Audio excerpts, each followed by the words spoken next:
Is real life stranger than fiction? Here's a case of how we are currently living in what should be considered the plot for a horror story, but the only reason it is not considered that is because it has been going on for a very long time.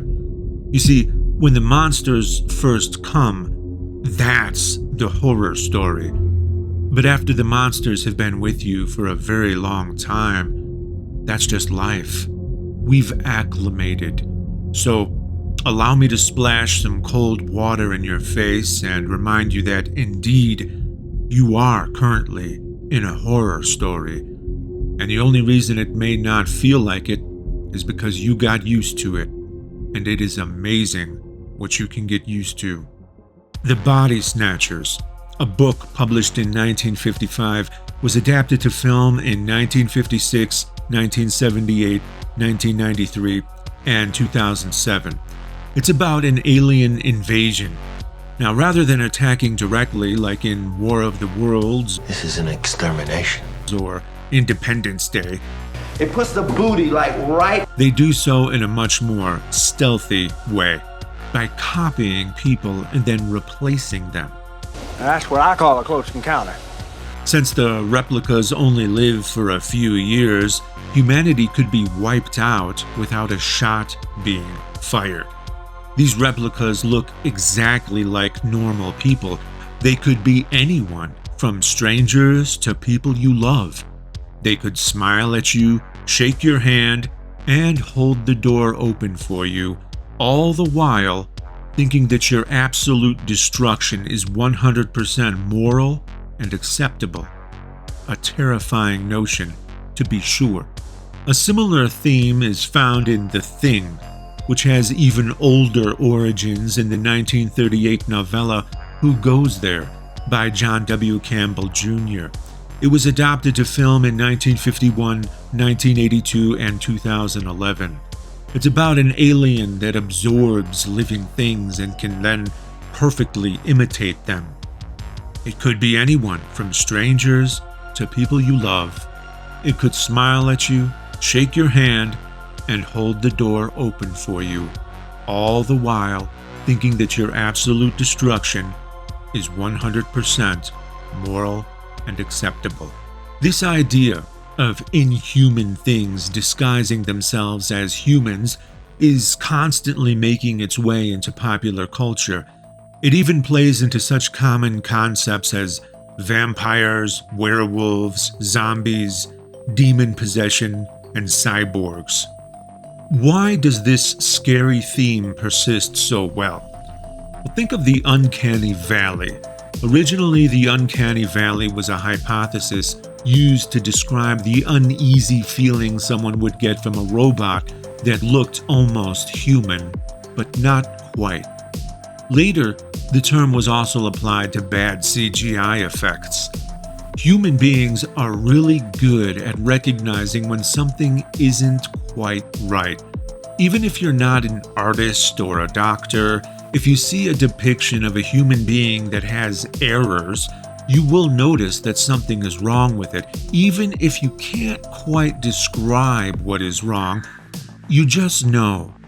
Now, this can cause a feeling of spookiness, a feeling of unease. But what if the person you're talking to isn't quite human? A scary thought, and it taps into the phenomenon that the uncanny valley represents. Now, what if I told you that you are currently living in a world in which the invasion of the Body Snatchers has already happened and was successful? What if you're living in the aftermath of that invasion and you don't even know it? You would naturally be scared if aliens did that, but why are aliens scarier than humans? Because they're different. And that difference is what causes the spookiness of the uncanny valley. So, human beings could be much more effective at a similar invasion. But here's what's scarier. What if human beings are worse than the aliens? Now, human beings have done unimaginably horrible things to each other.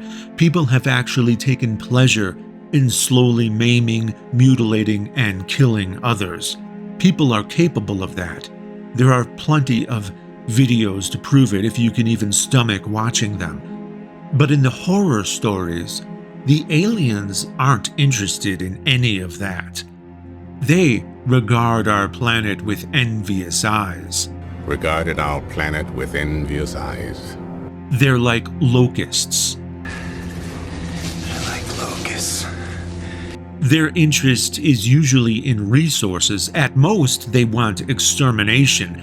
But human beings don't only want extermination, they also want the torture. Now, what if human beings developed a way to snatch other people's bodies and fill their minds with all sorts of malice? That would be more perfect than any alien or robot invasion. There would be no way to tell because they would remain 100% human. There would be no blood test and no dogs capable of sniffing them out. And what if the tactic of snatching bodies has been going on for so long that it actually seems normal now? So they could do it right out in the open. There's no need for blood tests or dogs because we've grown to accept that their body snatching activity is normal. What if the practice is only truly viable if you snatch the bodies of children so that the malice can grow with them and become a permanent part of them? What could be more horrifying? Your initial reaction might be to scoff. After all, it's not likely that anyone is going to horrifically torture you. That's true. That's the good news. But here's the bad news. There are people all around you, in your space, breathing your air, talking to you every day, who think it's 100% morally acceptable for you to be agonizingly tortured. Now, you have to wonder how that affects their moral framework. They could be anyone, from strangers to people you love. They could smile at you, shake your hand, and hold the door open for you, all the while thinking that your endless torture is 100% moral and acceptable. The thing is, we all know this, and we all accept it, because we're living in the aftermath of the invasion, so it just seems normal to us. But stop and truly contemplate the absurdity of it, that there are people all around you who not only think it's moral for you to be tortured, but that the most moral being of all demands it. At least half of Americans believe this. For anyone you meet out here, you have a coin toss's chance for them to believe it's moral for you to be brutally tortured. That is the most terrifying aspect of religion. It turns normal, everyday people into moral monsters. But here's what's even worse. While the people who have actually been tortured to death did not experience it for very long, these so-called normal everyday people all around you at any given moment think it's 100% moral to inflict such agony upon you, not for mere minutes, but forever. Find one of those sick videos of someone being tortured to death, put it on a loop for the rest of your life, and that would not even begin to scratch the surface. There are millions of people, including those close to you, who think that's okay to be done to you. And as if it could not get any worse. Do they think such punishment should be inflicted upon you because you did something terrible, like rape or murder? No. Rapists and murderers can escape such punishment if they simply join the religion, if they become one of the pod people, if they become allies in the invasion. So even if you didn't rape or murder, they think you should be tortured forever because you masturbated, or because you told a lie, or stole a candy bar when you were a kid. It's almost hard to believe that such ridiculous people exist, but they're all around us all the time. A real-life invasion of the body snatchers that turned people who would have been good into moral monsters by planting the mind-altering seed within them when they were children. They were wronged. Their innocence was taken. Who they were was stolen from them, and they don't even know it. The crueler, evil forms replaced them, and now they live among us. Ray Comfort and Kirk Cameron, for example, absolutely believe you deserve to be horrifically tortured for eternity. If you didn't know them and didn't discuss religion with them, they would seem nice, friendly, and personable. Outwardly, they would smile, say hello, and shake your hand. What you would not know is that they're rotten inside.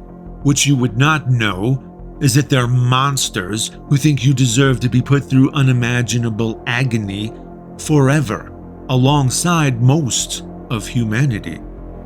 You wouldn't know it because they look and act normal. And even if you did know it, you have been conditioned to see it as normal. Some of you may even feel compelled to defend them from me simply because I call them monsters, even though they justify your torture daily. Calling people monsters when they seem nice might not sit well with you, but your tolerance is what their invasion relies upon. That's the reality of the horror story we are currently living in. That's how you wake up and live your life every day, tolerating this invasion until you really start thinking about the implications of it. Maybe you think it's not such a big deal after all. As long as they don't act upon their morbid thoughts, then it's fine. We can't do anything about thought crime, right? That would be very bad too. Here's the problem though. They do act upon their morbid thoughts. No, they can no longer explicitly torture people the way they used to in the Middle Ages, but we know their history of brutality, and we know they want to bring back the past. We know that not that long ago, people who considered themselves good Christians used to proudly pose with the dangling bodies of lynched black people. How much of a gap truly is there between thought and action?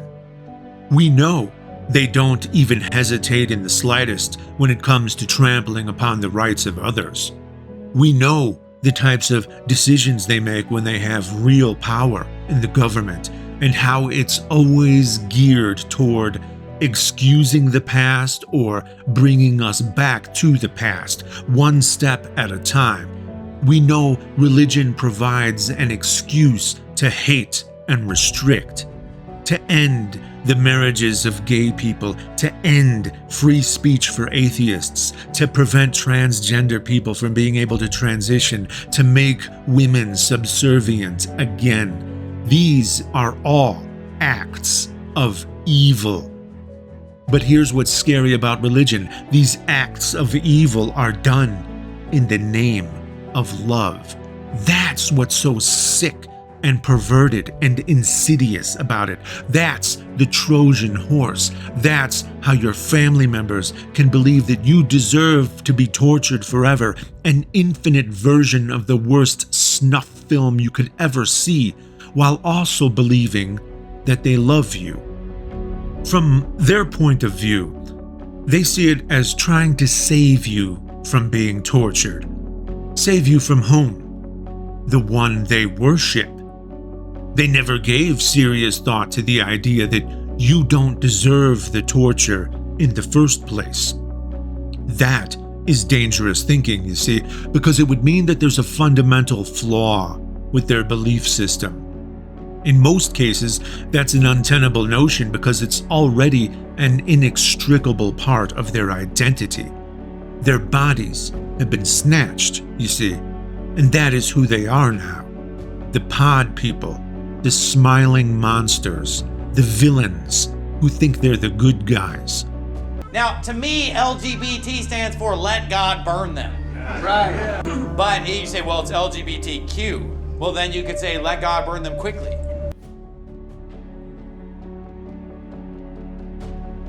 The greatest hypocrisy of all is that they're the ones who get offended when you criticize their religion. They're the ones who think their religion deserves respect by default.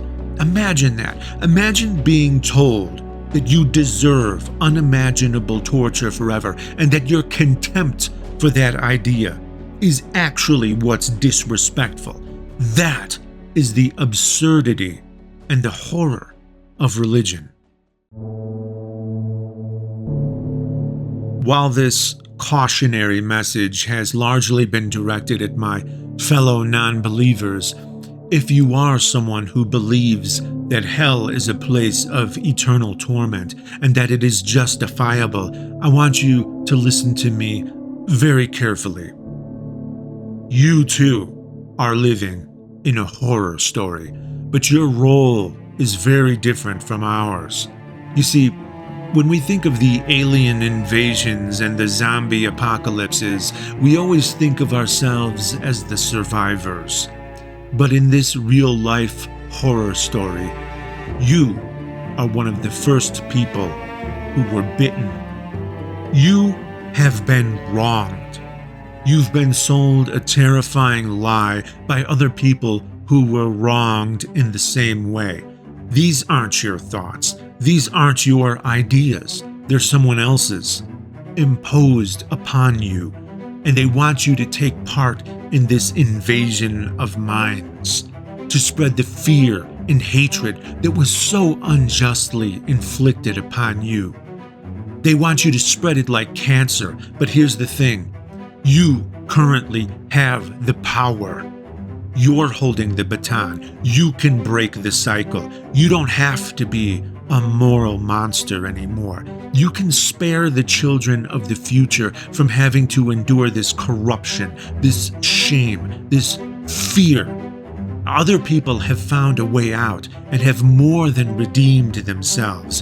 And if you do, you too can be redeemed. In the interests of being as charitable as possible, I must let it be known that there has to be some cognitive dissonance going on with a lot of the people who believe in hell.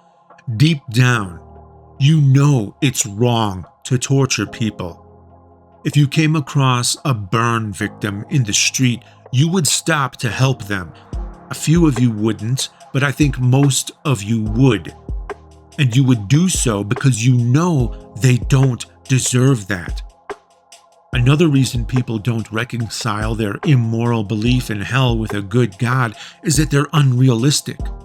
You have no idea what you're really advocating because you don't understand the nature of just how much suffering that is, how wildly unfairly disproportionate it is, how so very unjust. You don't have to give up your belief in God. In fact, you would respect the concept of God all the greater if you did not saddle him with this highly immoral prospect of setting up a system that results in the unending agonizing torture of most of humanity. Under any other circumstance, you would immediately recognize that as the action of the ultimate villain, which is why I say you're suffering from a rather extreme case of cognitive dissonance. I know that most of you are good people and that these evil beliefs are inflicted upon you and must be maintained, which just goes to show that these beliefs are against what you know to be true. How do I know this? Because the polls show that people who don't go to church regularly tend to lose those immoral beliefs. You see, the truth doesn't need to be maintained weekly. The truth doesn't need to constantly remind you that it is the truth. Once you learn that 2 plus 2 equals 4, you don't need to go to a building every week to hear again and again that 2 plus 2 equals 4. It is when a belief runs counter to reality that it needs such steady maintenance. That's how brainwashing works. You don't need 2 plus 2 equals 4 to be sung to you in beautiful hymns. 2 plus 2 equals 4 doesn't need a beautiful building to elicit an emotional response that makes you vulnerable to certain suggestions. And you don't need 2 plus 2 equals 4 to be yelled at you in a fire and brimstone fear-mongering tirade. That means there are people who are perpetuating this immorality and they're profiting from it. Those are the people who are truly wronging you. Those are the people who you should be offended by. Who are they? They're not regular people. After we account for the regular people who were indoctrinated and frightened into the idea of hell, there are those who gave it a lot of thought. Those who understand the nature of such horrific violence and not only accept it, but gladly do so. They are the preachers, the religious leaders, the proselytizers claiming to spread the good news. Yet another shattering of the irony meter. These are the true monsters in our midst. If you remember anything from what I'm saying right now, just please remember this. Refuse to be their victim.